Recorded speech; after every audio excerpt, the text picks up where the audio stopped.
A young boy from a small town in northwest Canada vanished during a youth soccer game, leaving his parents with a void even time.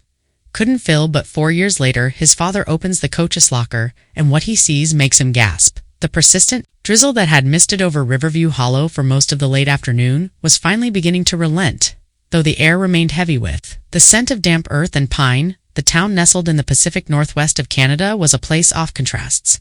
Old sprawling properties with histories etched into their weathered wood stood shoulder to shoulder with newer, more uniform suburban developments. For Reynold Mercer, the town held both cherished memories and an ever-present ache. 4 years ago, his life had been irrevocably fractured when his 10-year-old son, Aiden, vanished from a soccer game swallowed by an afternoon. Much like this one, leaving behind a void that time had failed. Toffel now as the main youth soccer coach. Every game, every cheer, every triumphant shout from a young player was a bittersweet echo of what he had lost on this particular late Friday afternoon. However, a genuine, unforced smile touched Reynolds' lips. He stood on the slight limity field of the Riverview Youth Athletics. Complex the cheers of his current team, a different group of boys from 4 years prior, still ringing in the cool air. They had just clinched SML local tournament, and the energy was palpable. His colleague, Derek Maddox's team's second coach, stood beside him, a more reserved figure, but sharing in the quiet satisfaction of the win. "All right, lads, gather around, gather around." Reynolds called out, his voice warm and carrying easily over the dispersing crowd of parents and onlookers. The boys, flushed with victory and adrenaline, quickly formed a semicircle around their coaches. Their red and white team jackets, emblazoned with the town's crest, were splattered with mud, a testament to their hard-fought game. "That was an incredible performance out there today." Reynolds beamed his gaze, sweeping over each eager face. "Every single one of you played your hearts out, and you deserve this win. I'm so proud of you all." A chorus of "thanks, coach," and happy whoops erupted to celebrate. Reynolds continued, his eyes twinkling. "How about a BBQ at my place tonight? Burgers, hot dogs, thuarks. What do you say?" The suggestion was met with a roar of approval. The boys' faces lit up with excitement. Their earlier, fatigued momentarily forgotten at the prospect of an impromptu party, they chattered inwardly amongst themselves, already debating who would eat the most hot dogs. Coach Derek, however, cleared his throat, a slight frown creasing his brow. He was a man of routine and order, and spontaneity wasn't his strong suit. "Reynolds, perhaps that's not the best idea," he interjected, his tone measured. "This is rather sudden. I'm not sure all the parents will be on board with such short notice or even available." And headed, glancing up at the sky, where dark clouds were beginning to gather more ominously. "The weather doesn't look too promising for an outdoor barbecue." The wind's picking up. To Reynolds, ever the optimist, waved a dismissive hand. "Ah, don't worry about the parents, Derek. I'll give them all a call, smooth things over. Or hey, if a BBQ is too much, we can just do dinner at my place. We can grab a massive takeaway from somewhere, pizza, Chinese, whatever you lads fancy." The boys cheered again. Enthusiasm undiminished. Derek, however, remained unconvinced. "I appreciate the thought, Reynolds, but I already have plans for this evening," he stated, his voice firm but polite. "Faps. We could postpone the celebration until tomorrow. It's Saturday, a more appropriate time for a get-together. It would give everyone, including the families, ample time to prepare and coordinate." Reynolds considered this. He saw the logic in Derek's suggestion, and the initial burst of excitement in the boy's eyes had dimmed slightly at the mention of parental approval and potential rain. "You know what, Derek? You're probably right," Reynolds conceded with a sigh, then forced a smile. "Tomorrow sounds fine. A Saturday BBQ-itis. That'll give us plenty of time to chat with your folks," he said, winking at the boys, "and get all the good stuff." He noticed their slightly deflated expressions, but hey, he added, trying to salvage the immediate celebratory mood, "how about we don't wait until tomorrow for everything? Let's at least go grab a celebratory milkshake at Rosie's Diner down the road. My treat." This suggestion was met with renewed, albeit slightly less boisterous enthusiasm, as the team began to gather their gear, their chatter turning to favorite milkshake flavors. Reynolds' phone buzzed in his pocket. He pulled it out, a flicker of annoyance crossing his face at the interruption, but his expression changed instantly when he saw the caller ID. His wife, Sarah. "Excuse me for a moment," everyone hessed, stepping away from the group. "Sarah. Hi, what's up?" Her voice on the other end was a mixture of anxiety and fragile hope. "Reynolds, the police just called. They have an update on Aiden's case." Reynolds' heart lurched. "An update? After 4 long years of dead ends and fading hopes, what kind of update?" he asked, his voice barely a whisper, trying to keep the tremor out of it. Someone claims to have seen him," Sarah continued, her voice thick with emotion. "Yesterday, in a different town, Cedar Ridge. They called it. It's about a 3-hour drive from here. The police want us to come down to the station. They have some footage. They want us to look at Cedar Ridge." The name meant nothing Toheem, yet it now held a sliver of terrifying, desperate possibility. Okay, Sarah, okay, I'll meet you there. I'm leaving right now. He hung up his mind, reeling the victory, the Beebs KF. Milkshakes, it all faded into insignificance. He walked back to Thedim, his face pale, the earlier joviality completely gone. The boys and Derek looked at him with concern. Guys, Reynolds began, his voice strained. I am so sorry, but I have to leave right now. The police, they've received a new clue about Aiden. They need me at the station. A hush fell over the group, the boys seeing, as they were understood the gravity of his words. They had all hard stories about Coach Reynolds' missing son. It was a quiet sorrow that permeated their close-knit soccer community. They murmured words of understanding and wished him well, their affection for him evident in their somber Derek, Reynolds said, turning to his colleague. Would you mind still taking the boys for that milkshake? I'll catch up with you all later about the BBQ plans for tomorrow. He paused, a wave of guilt washing over him for abandoning his responsibilities. Is that okay, leaving you to manage the team alone? Derek nodded, though his expression was hard to read. There wasn't Mac enthusiasm, perhaps a hint of resignation at the prospect of chaperoning a dozen sugar-filled boys by himself. Yeah, of course. Reynolds, that's fine. You go. Don't worry about us. Reynolds nodded gratefully. Thanks, Derek. Oh, one more thing. Have you paid the referee yet in their small youth league? It was customary for the club or coaches to handle the referee's modest fee. Then it being managed by a larger state or league association, it was more hobby soccer after all. No, not yet. Derek replied. All right, I'll take care of it then. Reynolds said, I'll just grab the cash from the team locker quickly and pay him on my way out. Just as Reynolds was about to head towards the locker rooms, Derek stopped him. Actually, Reynolds, let me do it. You should just get to the station. Don't worry about it. No, it's fine really. Reynolds insisted. I need to grab my change of clothes from my locker. Anyway, it'll only take a second. Derek hesitated for a moment, a flicker of something unreadable in his eyes. Then he seemed to make a decision. Okay, fine, he said, reaching into his pocket and pulling out a small key attached to a worn lanyard. Here's the key to the team locker. I just thought I had some personal items in there, but I remember now. I moved them. He handed it over to Reynolds. Reynolds took the key, a brief, almost imperceptible frown touching his lips at Derek's slightly odd explanation, but his mind was already miles away, racing towards the police station and the faint, terrifying glimmer of hope that awaited him there. The rider leading to the locker rooms at the Riverview Youth Athletics Complex was cool and dimly lit, a stark contrasto. The fading daylight and lingering excitement outside, the rhythmic thud of Reynolds' footsteps echoed slightly on the linoleum floor, each step carrying him further into a whirlwind of emotion. Sh's primary focus was the police station, the potential lead on Aiden. But the mundane task of retrieving the referee's payment from the team locker offered a momentary distraction. He reached the designated locker, its metal door painted the same institutional beige as Theodor's lining the wall. The key Derek had given him slid easily into the lock. With a soft click, the door swung open, revealing the usual jumble of team equipment, spare jerseys, first aid, the distinct, lingering scent of sweat and liniment. Reynolds' eyes scanned the interior, searching for the team's cash envelope. He knew Derek usually kept it tucked away safely. He spotted it peeking out from underneath Derek's neatly folded team jacket and a worn backpack that Derek often carried carefully. He lifted the jacket and backpack, the fabric of the jacket cool against his hand.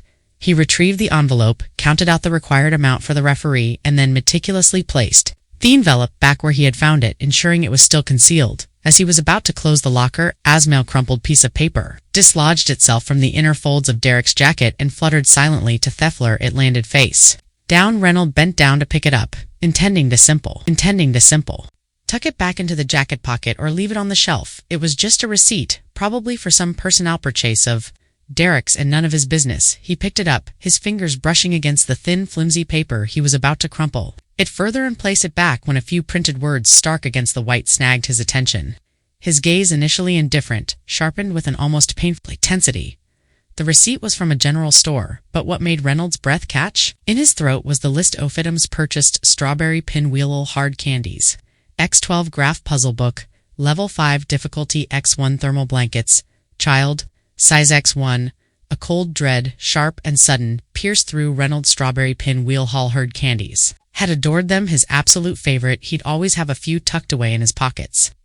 Their sugary sweetness, a small comfort, and the graph puzzle book level 5, the specificity off, it hit Reynolds like a physical blow. Aiden had been obsessed with those particular puzzle books, devouring them every weekend. He was bright, and level 5 was always his preferred challenge. Anything less, he declared, was too easy. Dad, the child-sized thermal blanket's shiver traced its way down Reynolds' spine. Why would Derek, a single man with no children of his own, no nieces or nephews that Reynolds knew of, be buying these specific items and 12 packets? Off candy, his mind raced, trying to find a logical explanation, any explanation that didn't lead down the dark, terrifying path that was beginning to form in his thoughts. Perhaps Derek had a godchild head, never mentioned, or maybe he was buying them for a charity drive, but the combination of items so uniquely Aiden was too coincidental, too jarring. Reynolds' hand tightened around the crumpled receipt, a wave of nausea washed over him. He couldn't put it back. Not now. He had to keep it with trembling fingers. He carefully folded the receipt and slipped it into his own pocket, the crinkle of the paper a loud, accusatory and in the sudden silence of the locker room, he quickly closed the team locker, the click of the lock echoing turmoil in his chest. He moved to his own locker a few doors down, his movements low, robotic. He fumbled with the combination, his mind still reeling from the implications of the receipt. He grabbed his change of clothes, a simple t-shirt and jeans, and his bag, his hands shaking so much that he almost dropped his keys. After a hasty change, he walked back out towards the field, where Derek was attempting to organize the boys who were now growing restless. The earlier vibrancy of the afternoon seemed to have leached away, replaced by a heavy, oppressive atmosphere that Reynolds felt acutely. He approached Coach Derek, forcing a semblance of normalcy onto his face. "Here's the key, Derek," he said, handing back the locker access. He made no mention of the receipt.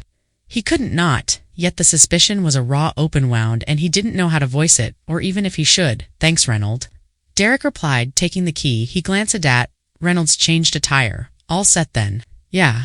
Reynolds managed, his voice sounding distant even to his own ears. He turned to the boys who were looking at him with a mixture of sympathy and curiosity.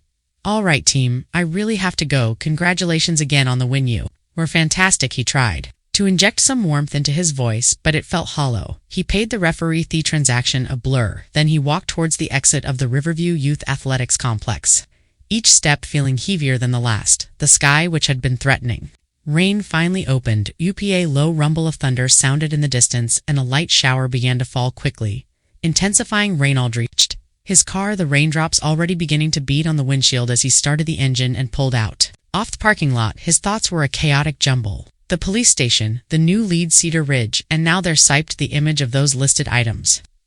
Aiden's favorites was burned into his mind. He glanced back towards the complex. The rain was coming down harder now. He thought about the boys. It seemed less likely now that Derek, with his aversion to inconvenience, would take them for milkshakes in this downpour. A small, selfish part of him was most relieved he didn't think he could have faced them feigning normally with the storm of questions and fears raging inside him. He drove towards the police station, the rhythmic sweep of the windshield wipers doing little to clear the turmoil in his heart.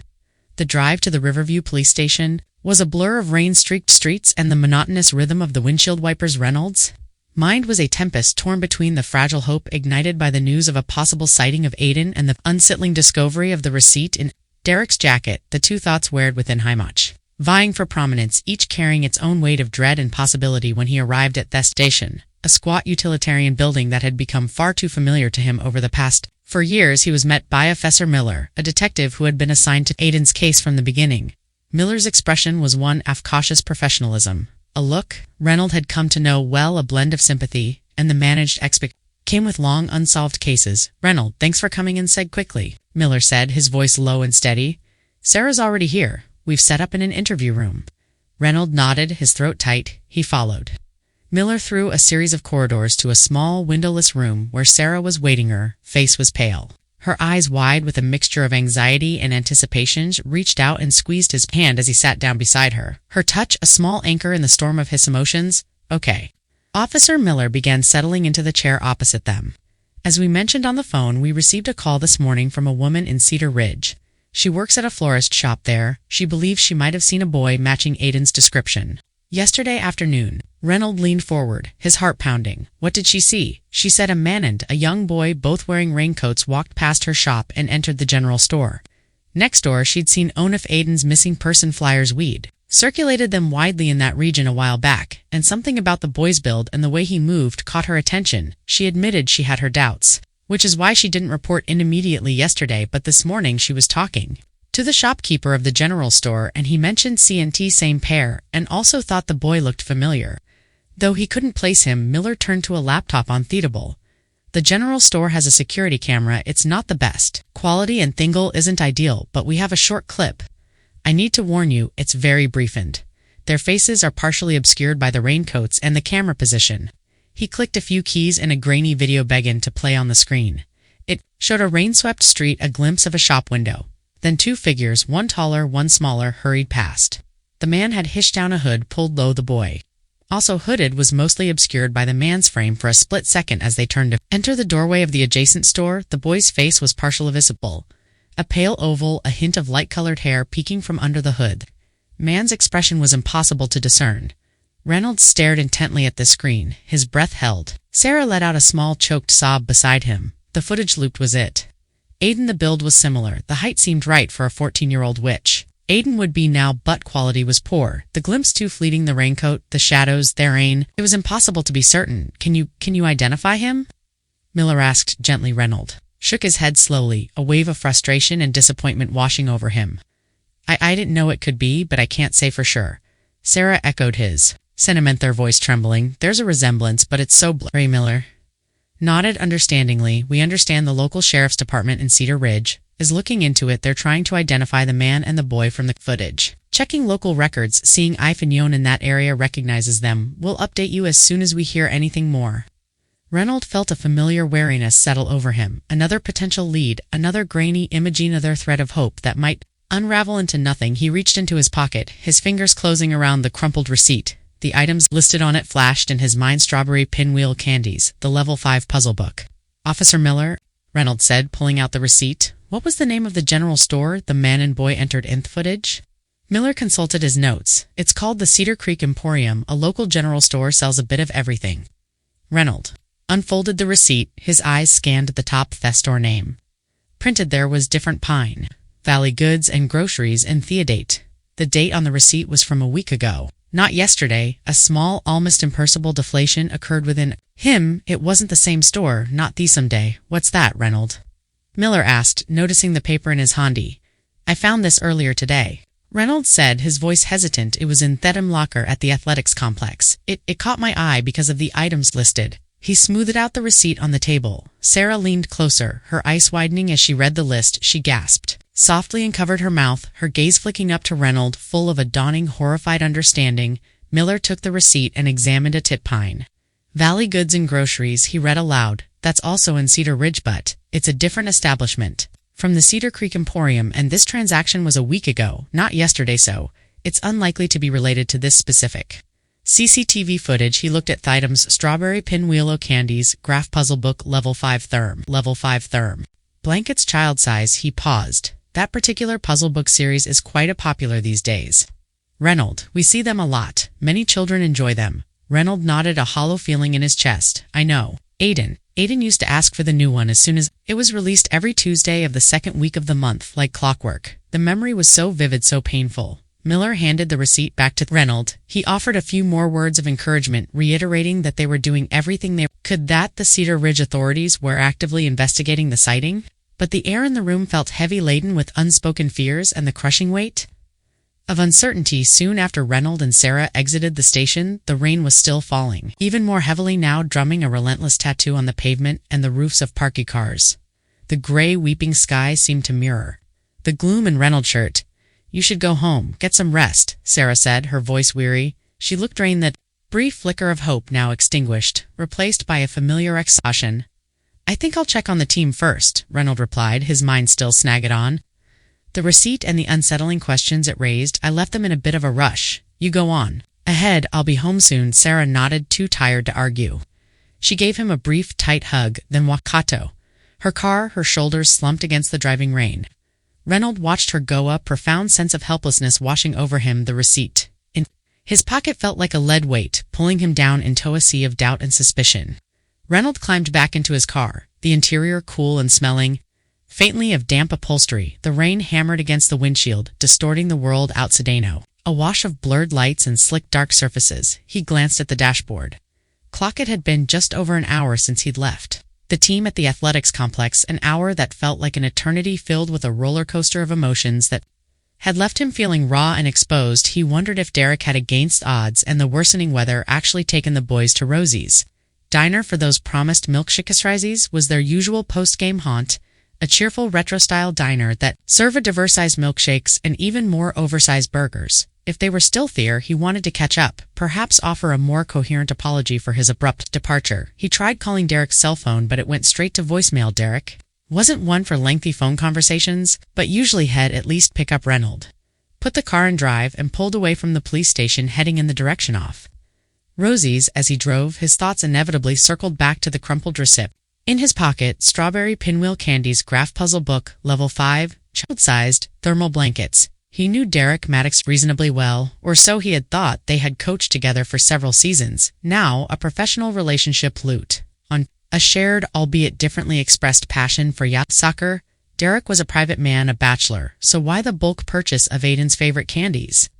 Derek never distributed treats to the team. He was more of a discipline and drills kind of coach. And the puzzle book, what possibles would Derek have for a level 5 children's graph puzzle book? And why purchase these items in Cedar Ridge, a town 3 hours away, when they were readily available in any number of stores in Riverview, Hollow, or the surrounding areas? He tried to rationalize it. Perhaps Derek was going out of town for the weekend, visiting friends who had children of that age. It was plausible people did that, but Thedeming felt off. The receipt was dated a week ago. Reynolds racked his brain, trying to recall Derek's schedule from the previous week. He didn't remember Derek taking any days off, any absences from their usual coaching commitments. In fact, the date on the receipt, if he recalled correctly, was a Tuesday morning. Dade had practiced that Tuesday evening, and Derek had been there, punctual and focused, as always. Had he driven 3 hours to Cedar Ridge and back in the morning, just to buy candies and a puzzle book before attending practice? It seemed excessive. Even Reynolds shook his head, trying to dispel the insidious thoughts that were taking root. This was Derek, his colleague, a man he'd worked alongside, trusted with well-being of the team. He was a good coach, professional, even if he was a bit sterner with the kids than Reynolds preferred many of the boys, while perhaps not loving him in the same way they loved. Reynolds certainly respected and even revered him for his technical knowledge and non-nonsense approach. It was foolish, unfair, to let a simple store receipt cast such a dark shadow of suspicion over him. Derek must have a perfectly rational explanation. He was approaching Rosie's diner now. He slowed down, peering through the rain-lashed windshield. He was coming from the opposite direction, so the diner was across the street. He could see the familiar neon sign glowing fusila through the downpour, and there in the diner's parking lot was Derek's dark blue sit-in relief, washed over Reynolds, quickly followed by a renewed sense of unease. So Derek had brought the boys after all, or had he? As Reynolds scanned the diner's brightly lit interior through its large front windows, he couldn't see any sign of their red and white team jackets. Noggle of excited boys clustered around a table. The diner looked relatively empty, just a few scattered patrons. Then her saw him. Derek. He was hurrying from the diner's entrance towards his car, hunched against the driving rain. He wasn't empty-handed. He was carrying a large takeaway bag, the kind that could hold several meal containers, and a tray with what looked like multiple large drink cups, milkshakes, presumably, but there were no children with him. Reynolds quickly rolled down his window just to crack the cold rain. Instantly, face Derek, he called out, his voice nearly swallowed by the wind and the drumming of the rain. Derek didn't hear him. He reached his car, fumbled with the door, and quickly got inside, tossing the takeaway onto the passenger seat. Reynolds tried calling Derek's again, still straight to voicemail. He watched as Derek's car started its shed lights, cutting through the gloom. Derek pulled out of the parking spot and began to merge onto the street, heading away from the diner. It was then, as Derek's car turned, that Reynolds noticed it. The front passenger side tire looked low, distinctly deflated, the rubber bulging slightly at the bottom. In this weather, with the road so slick, a deflated tire was dangerous concern. Immediate and genuine overrode Reynolds' earlier suspicions. He had to warn him without a second thought. He made a quick, somewhat risky U-turn across the wet street, earning an indignant honk from an oncoming vehicle. He accelerated, trying to catch up to Derek's sedan. He pulled up behind Derek, maintaining a safe distance, and tried calling his phone one more time. No answer. Frustrated, Reynolds flashed his headlights repeatedly and then gave a couple of short, gentle taps on his horn, hoping to get Derek's attention without startling him too much. He saw Derek's right indicator blink. Derek was pulling over to the side of the road. Reynolds breathed a sigh of relief and pulled in behind him, parking his own car a few feet back. The rain was relentless, a torrential downpour now. Both men, bracing themselves, exited their cars, the wind whipping the cold rain into their faces. Derek, Reynolds shouted over the roar of the storm as he approached. Your front tire, it's looking really deflated. Not safe to drive on, especially in this weather. The road's like an ice rink. Derek looked surprised, and perhaps a little annoyed too. See, Reynold? He glanced down at his front tire, then back at Reynold. Oh yeah, I thought it felt a bit off. Thanks for letting me know. Reynold, he didn't seem overly concerned. I was just heading to Rosiestow. Check on you and the boys when I saw you leaving. Reynold explained, shouting to be heard. Ah, Derek said, wiping rain from his face. The boys went straight home with their parents. The weather turned too nasty for milkshakes. He then gestured vaguely at his tire. It's probably just a bit low. I'll make it home, all right? Are you sure? Reynold pressed concern etched on his face. Do you have a spare in the trunk? It can help. You change it. No need to worry about the rain. We can get it done quickly. Derek hesitated for a moment, seemed to relent. All right, let's take a look, but I'm not sure what condition the spare is in. He walked to the back of his car and opened the trunk. The trunk was cluttered jumper cables, a folded blanket, some old newspapers, and a few stray soccer cones tucked away in the recess. For the spare tire was indeed a spare, but as Derek pulled it out, it was immediately obvious that it was in terrible condition. The rubber was cracked and worn, and it looked almost as deflated as the tire currently on Necker. It was clearly very old and hadn't been checked in a long time. As Derek was examining the sorrel-looking spare, and before he could close the trunk, Reynolds' gaze snagged on something else, nestled amongst the clutter, a flash of familiar color, a specific texture. It was an old faded hoodie, kid-sized, and it looked exactly like one Aiden used Tower constantly in navy blue, one with a faded skateboarding logo on the front.